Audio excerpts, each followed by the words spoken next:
Assalamualaikum warahmatullahi wabarakatuh. Salam sejahtera untuk kita semua. Semoga teman-teman pun selalu diberikan kesehatan. Nah, pada pertemuan ke-9 ini kita akan membahas mengenai pengantar power sim. Dan beberapa pertemuan ke depan kita juga akan membahas mengenai kasus-kasus yang menggunakan power sim. Dinamika sistem atau sistem dinamik adalah suatu metode pemodelan yang diperkenalkan oleh J. Forrester pada tahun 1950-an dan dikembangkan di Massachusetts Institute of Technology di Amerika. Sesuai dengan namanya, penggunaan metode ini erat berhubungan dengan pertanyaan-pertanyaan mengenai tendensi-tendensi dinamika sistem-sistem yang kompleks, yaitu pola-pola tingkah laku yang dibangkitkan oleh sistem itu dengan bertambahnya waktu. Asumsi utama dalam paradigma dinamika sistem adalah tendensi-tendensi dinamik yang persisten, artinya terus-menerus, pada sistem kompleks yang bersumber pada struktur kausal yang membentuk sistem itu. Oleh karena itu, model-model dinamika sistem diklasifikasikan ke dalam model matematika kausal atau teori light. Ilustrasi mengenai sistem dinamik yaitu bisa kita lihat pada gambar. Misalnya kita mengamati suatu jalan dan ada suatu sign di jalan tersebut yang kita namakan dengan model matematik kausal atau teori like, di mana kita terjemahkan suatu gambaran jalan tadi, kita terjemahkan ke dalam suatu gambar grafik, yaitu berupa pola-pola tingkah laku yang dibangkitkan oleh sistem jalanan yang bertambahnya waktu. Jadi kita bisa melihat jalanan itu dengan asumsi waktu yang terus berjalan dan kita dapat gambarkan di dalam suatu kurva atau diagram. Misalnya seperti banyaknya kendaraan yang melewati atau perubahan cuaca selama jalan itu berdasarkan waktu yang bertambah. Metodologi dinamika sistem pada dasarnya menggunakan hubungan-hubungan sebab akibat atau kausal dalam menyusun model suatu sistem yang kompleks sebagai dasar dalam mengenali dan memahami tingkah laku dinamis sistem tersebut.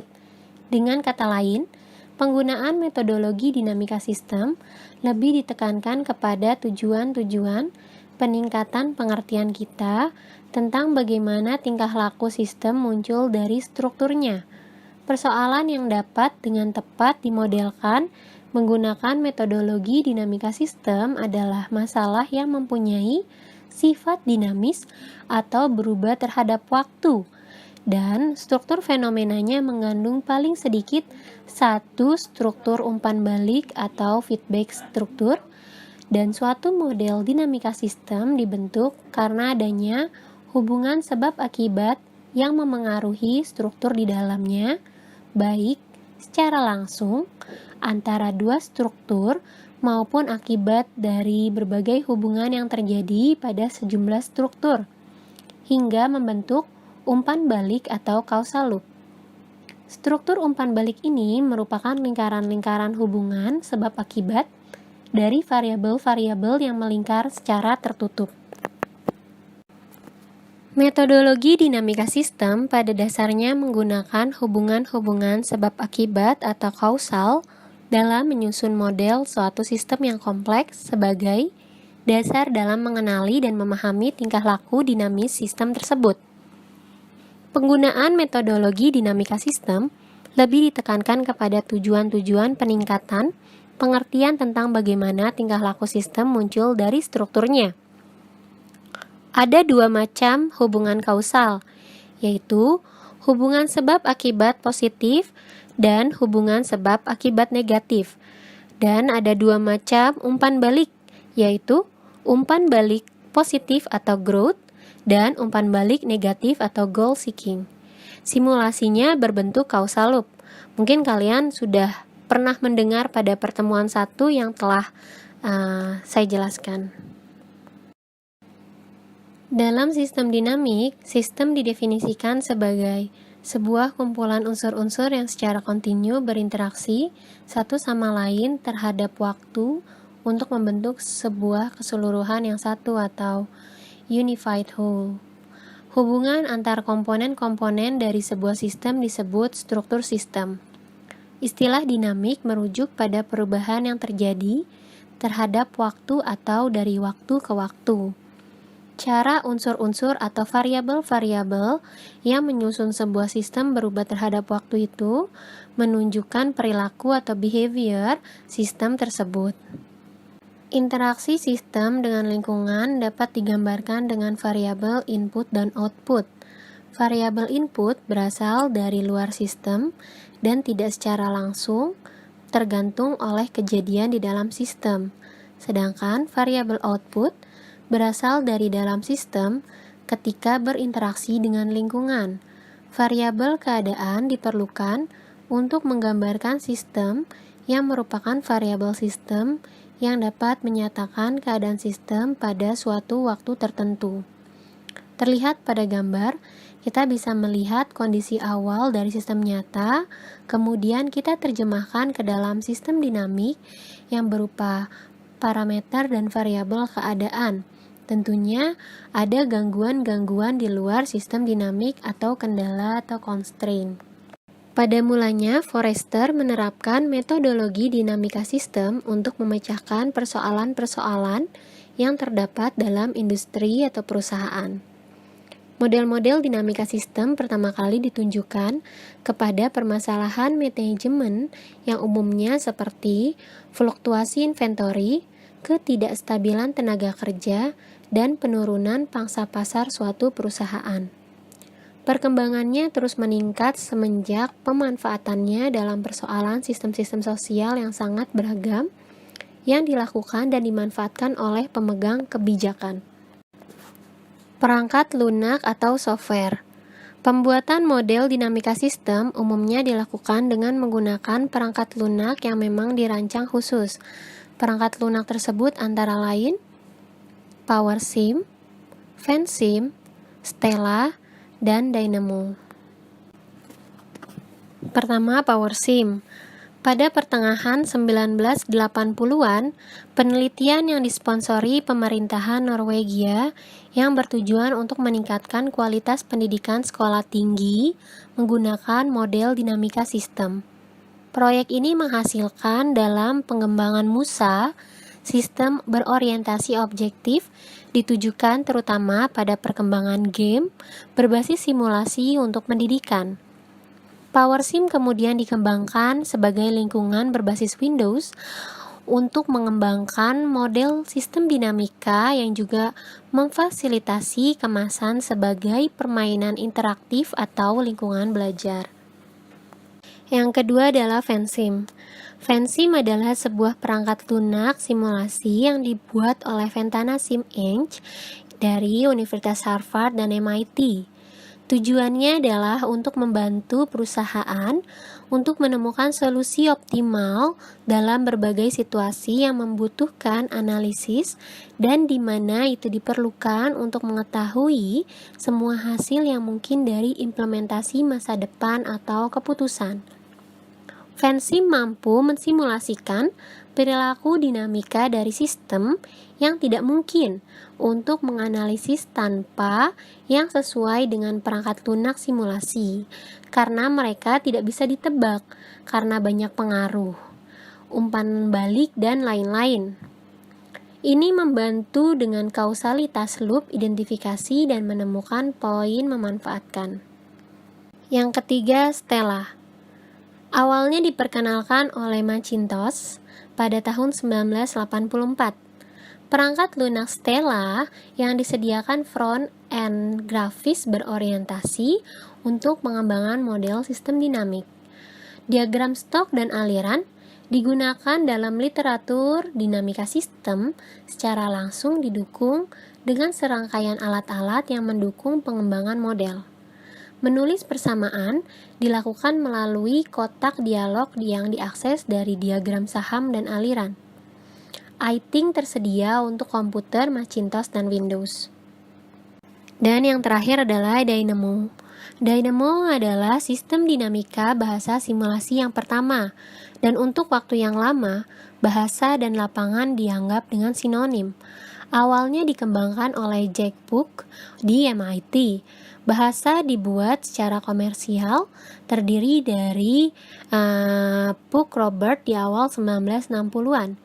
Dynamo hari ini berjalan pada PC yang kompatibel di bawah DOS atau Windows. Ini menyediakan lingkungan pengembangan berbasis persamaan untuk model dinamika sistem. Ini adalah moto dari simulasi komputer. Tell me and I will forget. Show me and I may remember. Involve me and I will understand. Dari moto simulasi komputer ini, bisa kita ketahui bila kita terlibat secara langsung, kita akan mengerti. Dibandingkan kita diceritakan, kita akan mudah melupakan konsep dari simulasi komputer tersebut. Lalu kita akan lanjutkan untuk membahas tentang PowerSim. PowerSim merupakan salah satu software yang digunakan untuk membuat model sistem dinamis. Kegunaan simulasi sistem dengan PowerSim adalah untuk proses prediksi, estimasi, maupun perencanaan terhadap pertumbuhan dan perkembangan dalam sektor penduduk. Nah, hal tersebut masing-masing dipengaruhi faktor demografi penduduk yang berupa mortalitas, natalitas, emigrasi, dan imigrasi. Dalam pemerintahan, keempat faktor ini sangatlah diperlukan dalam perencanaan pembangunan terkait dalam penyediaan sarana dan prasarana terhadap masyarakat, seperti pelayanan pendidikan, kesehatan, dan perencanaan pemukiman bagi penduduk merupakan tanggung jawab bagi pemerintah daerah. Ilustrasi dari model aliran variabel dalam satu level dari populasi. Pertama, kita buat causal loop. Di sini kita lihat causal loop dari menghitung populasi. Nah, populasi itu seperti yang kita ketahui ya, populasi itu terdiri dari kelahiran dan kematian. Tentunya, tingkat kelahiran itu dipengaruhi oleh fraksi kelahiran atau laju kelahiran. Nah, dari populasi ini ada juga dipengaruhi oleh kematian. Kematian ini didukung dengan laju kematian atau fraksi kematian. Di sini misalnya di populasi kita mengetahui sejumlah populasi akan mengkonsumsi, besarnya konsumsi dari populasi. Kemudian dari konsumsi ini kita mengetahui dari konsumsi normal per kapita. Kemudian dari konsumsi ini kita tahu bahwa konsumsi itu berupa makanan. Jadi makanan per kapita, yaitu konsumsi berupa makanannya sendiri, yaitu makanan. Kemudian ada regenerasi dan tingkat regenerasi, gitu. Kemudian ada tingkat laju kematian normal yang mempengaruhi oleh tingkat laju kematian. Dari causal loop diagram yang sudah kita tentukan, apa saja ya variabel yang dapat kita tentukan dalam suatu populasi, kita dapat lanjutkan untuk membuat flow diagram. Nah, flow diagram dalam suatu PowerSim, seperti contoh causal loop diagram ini, saya ambil dua causal loop. Di sini flow diagram populasi adalah sebagai suatu level yang kita cari dari model aliran itu. Kemudian kita mengetahui ada dua, yaitu tingkat kelahiran dan kematian, yaitu dalam bentuk rate. Nanti saya jelaskan satu persatu dari keterangan variabel dan simbolnya. Kemudian kelahiran dipengaruhi oleh fraksi kelahiran atau berbentuk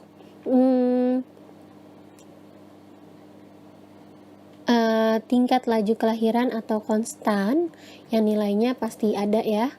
Kemudian ada makanan per kapita yang diketahui. Kemudian ada tingkat laju kematian yang berfungsi sebagai konstan. Keterangan variabel dan simbolnya. Pertama ada level atau stok atau akumulasi. Level mengintegrasikan atau mengakumulasi hasil dari aksi dalam sebuah sistem. Variabel level tidak dapat berubah dengan cepat begitu saja. Level menghasilkan kekontinuan sistem dari waktu ke waktu. Level ini kita ilustrasikan dengan gambar kotak. Kemudian auxiliary atau persamaan tambahan rate yang kita ilustrasikan dengan lingkaran. Kemudian ada konstan atau parameter yang ditetapkan di dalam model. atau kita ilustrasikan dengan belah ketupat. Langkah pertama yang harus kita lakukan adalah menginstalasi PowerSim. Apakah ada dari kalian yang sudah mempunyai program PowerSim di komputernya masing-masing? Nah, apabila belum, kita dapat mendownload pada websitenya, yaitu www.powersim.main/download support. Kita dapat memilih PowerSim Studio 10 Express yang free download selama 6 bulan. Kalian dapat mengisi identitas kalian, terutama nama dan email ya. Kemudian kalian bisa masukkan email pribadi ataupun email mercubuana NIM kalian. Kemudian kalian bisa langsung melihat ke email kalian, lalu buka link untuk mendapatkan produk key-nya. Nah, kalian bisa mendownload tadi PowerSim 10 Studio 10 Express ini, kemudian masukkan produk key yang ada di email kalian, dan kalian dapat merun program ini, dan kalian dapat menggunakannya free trial selama 6 bulan. Kita dapat memulai software PowerSim constructor ini dimulai dengan membuka PowerSim dari start menu, kemudian klik start, geser kursor ke program, kemudian kita geser ke kursor ke icon PowerSim, dan kita bisa lihat di sini ada lembar kerja dari PowerSim sendiri. Kemudian di worksheet ini atau bidang kerja tempat membuat dan mengedit objek, kita mempunyai beberapa tools, yaitu pertama ada command bar, yaitu mengandung semua perintah yang ada di dalam PowerSim. Kemudian ada toolbar, sederet tombol untuk mengedit objek, dan ada menu bar, yaitu sederet tombol untuk memberi perintah yang sering digunakan dalam PowerSim. Ini ada beberapa contoh. Yang pertama ada command bar, yaitu ada file, edit, view, format, dan seterusnya. Kemudian ada toolbar, yaitu ada icon-iconnya. Kemudian ada menu bar, itu ada stock, level, auxiliary, constant, flow, rate, delay, link, dan seterusnya, yang sering kita gunakan nanti untuk mengedit objek. Tahapan pemodelan dibagi menjadi dua bagian, yaitu aspek konseptual dan aspek teknis. Alur pemodelan ditunjukkan pada gambar. Yang pertama, aspek konseptual dimulai dari pemilihan tema, kemudian identifikasi variabel kunci, kemudian membangun peta model diagram dalam causal loop diagram, kemudian membangun diagram alir atau struktur flow diagram. Nah, untuk aspek teknis, kita dapat memformulasikan model simulasi, yaitu dengan menggunakan persamaan matematis, estimasi parameter dan nilai inisial, kemudian verifikasi, kemudian validasi dengan menguji struktur dan perilaku, kemudian sensitivitas, kemudian skenario kebijakan berupa analisis sensitivitas dan probabilistik, dan terakhir rekomendasi kebijakan terbaik dan tepat, dan selesai. Contoh tabungan deposito. Bila diasumsikan pada tahun 2010, seorang nasabah menitipkan dana sebesar 100 juta pada suatu bank dengan tingkat bunga sebesar 6% per tahun, tentukan saldo tabungan setiap tahunnya sampai tahun 2020. Baik, kita akan coba bahas contoh kasus PowerSim ini. Setelah kalian menginstal program PowerSim, kalian bisa langsung membuka software PowerSim. Kemudian kalian akan mendapatkan satu lembar kerja, kemudian kalian bisa dapatkan toolbar, yaitu beberapa icon untuk mengedit objek yang kalian buat. Dari kasus satu ini, dari kasus deposito dengan asumsi pertama, kalian sudah mengetahui dana yang disetorkan di awal yaitu sebesar 100 juta. Kemudian ada bunga bank sebesar 6% per tahun. Dan yang ditanya adalah saldo akhir dari tahun 2010 sampai dengan 2020. Berarti ada 10 tahun prediksi saldo dari setoran awal dan bunga yang diketahui. Pertama, apabila kita sudah mengetahui suatu nilai pasti dari suatu soal, berarti kita bisa mengasumsikan itu sebagai nilai konstan atau nilai yang tetap. Nah, kita bisa buat pertama adalah nilai di sini kita buat konstan yang pertama yaitu nilai setoran awal, yaitu konstan 1. Kita masukkan nilainya. Kalau misalnya ada tanda tanya di sini berarti belum ada nilainya. Kita masukkan yaitu 100 juta. Nah, di sini ada definitionnya sama dengan 100 juta. Nah, kita apply, oke. Kemudian kita masukkan konstanta yang kedua. Ini kita ketik lagi yang ini. Di sini kita bisa perbesar sesuai dengan keinginan. Ini adalah bunga. Kita nggak usah klik 2 kali nih. Nah, ada sekali aja ya. Bunga persentase bunga bank ya. Jadi ini persentase bunga bank. Besarnya bunga bank. Kenapa pakai gini? Besarnya 0,06, 6% atau desimal 0,06. Nah, setelah itu kita cari lagi nih nilai akhirnya yang ingin kita ketahui. Berarti akumulasi dari semua nilai dari kasus yang kita punya. Jadi itu kita asumsikan atau kita rubah itu menjadi suatu level.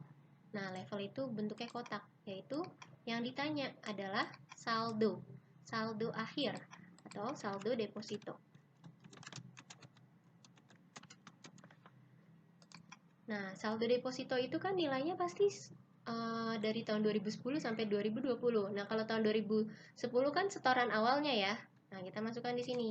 Setoran awalnya itu sudah pasti saldo deposito itu sendiri ya di tahun 2010. Tapi kalau 2011 jadi setoran awal ditambah bunga bank. Nah, kita belum ada kan ya bunga banknya. Nah, kita buat suatu perkalian atau suatu persamaan untuk masuk ke saldo deposito. Karena bunga bank ini sifatnya adalah menambah nilai dari saldo deposito, atau kalau misalnya di causal loop itu berhubungan positif atau growth gitu, menambah nilai, jadi itu akan masuk ke sebelah sini, sebelah kanan ya. Jadi masuk seperti input ke proses gitu. Jadi ini kita masukkan flow rate-nya, lambangnya seperti ini nih, seperti ini lambangnya. Ada awan-awan dan ada lingkarannya ini, rate-nya sendiri. Nah, si saldo deposito ini harus masuk ke sini. Jadi kita tarik aja. Tarik si titik ini. Nah, sini. Nah, jadi si awan si akhir itu adalah si saldo deposito. Nah, ini adalah bunga bank. Bunga bank. Nah, bunga bank itu sendiri adalah persentase bunga dikali dengan deposito. Jadi kita sudah ada bunga bank, ada saldo deposito, dari persentase bunga. Berarti yang harus kita lakukan adalah melingkan atau menghubungkan dengan tanda panah. Ini tanda panah, link dari sini ke sini. Kemudian, nah ini kan ada ya, masih ada tagar-tagar. Itu berarti belum bisa dibaca dari sistemnya itu sendiri. Nah, contohnya yang ini, setoran awal ada tanda pagar dan ada tanda tanya. Berarti saldo deposito aja sama dengan setoran awal. Kita tulis apply, oke. Nah, si bunga bank itu sama saja persentase bunga bank. Cuman satu. Karena si persentase bunga bank itu hanya memasukkan ke saldo. Jadi supaya ada persentase perkalian berarti kita harus menambah link juga lewat panah. Oke, sini. Jadi ada dua nih. Si persentase bunga dikali dengan saldo deposito. Apply, oke. Nah, jadi sudah tidak ada tanda tagar atau tanda tanya, berarti ini sudah bisa dibaca oleh softwarenya sendiri, persamaannya atau nilai-nilainya. Tinggal kita buat apa sih yang mau kita cari tadi, saldo dari tahun 2010 sampai tahun 2020. Jadi kita buat, jangan lupa ya kita save dulu, kita save, maaf nanti hilang. Kita tulis kasus deposito 1, terus nama kalian ya. Kemudian kita cari nih nilai-nilainya berapa ya dari persamaan ini, apakah sudah benar yang kita masukkan nilai-nilai persamaannya. Kita buat timetable. Timetable itu adalah untuk merekap nilai-nilai yang sudah kita buat di dalam SFD atau SFD ini ya, si causal loop ini. Nah, tahunnya kan 0 sampai dengan 100 karena tadi kita belum atur ya, harusnya di tahun 2010 sampai 2020 kita buat, yaitu di simulation setting. Kemudian time step 1, start time-nya kita mulai tahun 2010 sampai dengan stop time-nya 2020. Kemudian untuk interval kita ganti di sini, di report, di interval auto, minor, or major. Kita buat minor majornya 1 dan 1. Nah, ini ya. Nah, sudah kita ketahui, tinggal kita tarik nilai-nilai yang ingin kita ketahui. Misalnya setoran awal. Tentu setoran awal hanya di awal ya, di tahun 2010. Kemudian nilai bunga banknya. Nah, kemudian saldo depositonya. Nah, kalau pagar begini berarti si kotaknya ini sendiri belum besar ya. Masih belum bisa terbaca nih. Kita tarik aja nih. Oke, jadi 100 juta. Kemudian kita tinggal run, yaitu simulation play.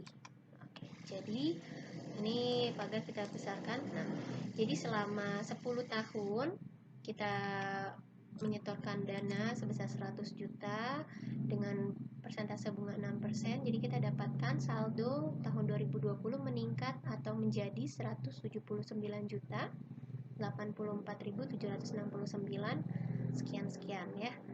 Nah, kemudian kita juga bisa buat grafiknya. Grafiknya saya taruh di sini misalnya. Nanti kalian rapikan ya.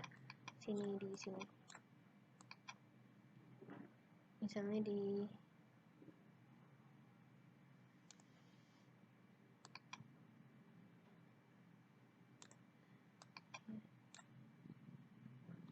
saya pindahin dulu. Nah, grafiknya kita buat di sini. Grafiknya itu sudah mengikuti dari aturan simulation setting, yaitu dengan X-nya itu adalah tahunnya, kemudian Y-nya, nilainya itu ada nilai uangnya. Kita bisa masukkan misalnya saldo deposito yang terus meningkat ya, dari 100 juta sampai dengan 179. Kemudian ada bunga bank, kita bisa masukkan. Kan nilainya kecil karena tadi satuannya dari 0 sampai 150, sedangkan ini nilai 6 juta, 10 juta gitu ya. Jadi perbandingannya kecil. Kemudian ada setoran awal, nah nilainya konstan gitu. Jadi kalian bisa dapatkan hasil runtime dari PowerSim, yaitu berupa tabel dan grafik dan juga causal loop. Jadi kalian bisa coba kasus pertama ini dan jangan lupa disimpan. Ada kasus deposito, nomor kasusnya, dan nama kalian. Oke, kita bisa lihat coba di sini. Jadi ada dua file. Pertama ada versi PowerSim dan versi BAK-nya ya, bug dan mode-nya.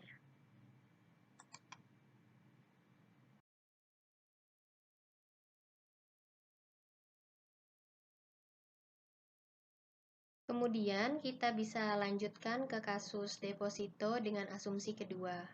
Bila kalian sudah memiliki dan sudah membuat causal loop atau memecahkan kasus pertama, akan lebih mudah untuk membuat kasus kedua karena ini merupakan terusan dari kasus pertama, lanjutan dari kasus pertama.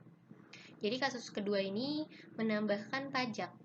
Kita baca ya, bahwa ada pajak yang diterima atau dipotong dari bunga yang diterima. Jadi ada bunga yang diterima lalu sudah dipotong dengan pajak sebesar 15% per tahun. Jadi kita lihat ya, bahwa pajak ini memotong bunga. Jadi perkalian bunga ya, bukan dari saldo akhir semuanya. Oke. Maka kita coba buka tadi kasus deposito yang pertama. Nah, kita hapus dulu ini. Satu dan satu. Nah, ini kita kan sudah membuat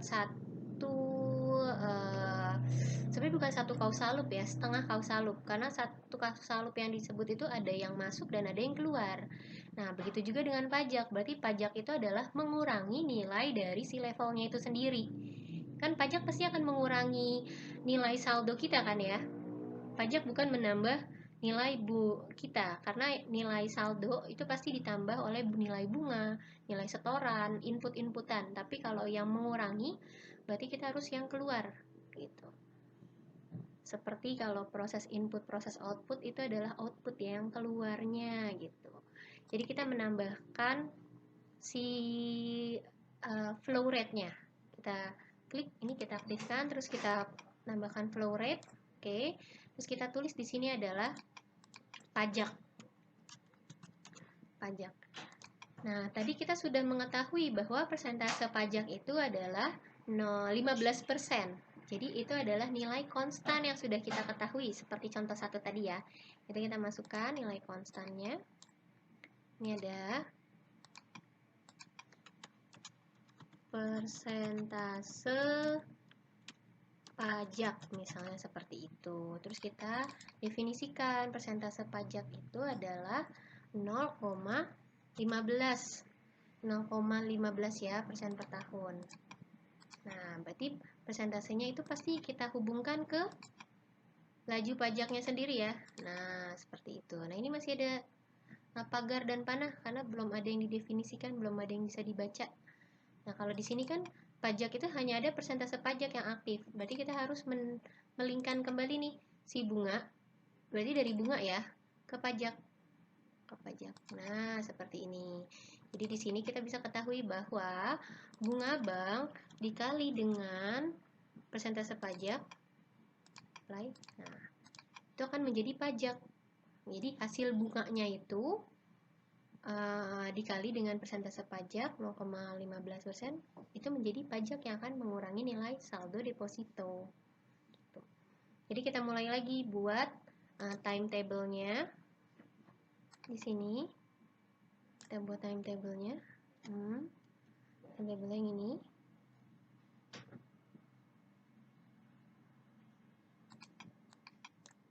Nah, ini timetable-nya. Kita buat dari timetable ini.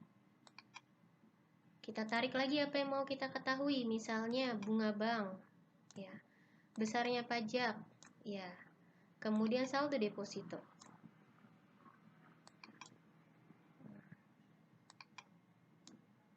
Ya.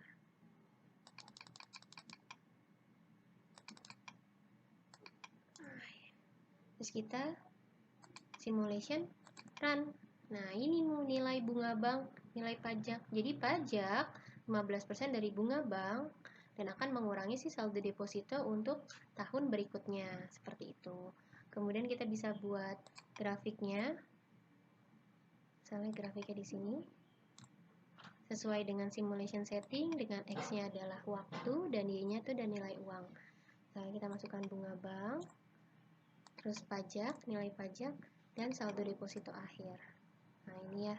Jadi nilai bunga banknya itu dilambangkan dengan garis merah, terus meningkat, pajaknya juga meningkat, dan saldo deposito pun terus meningkat.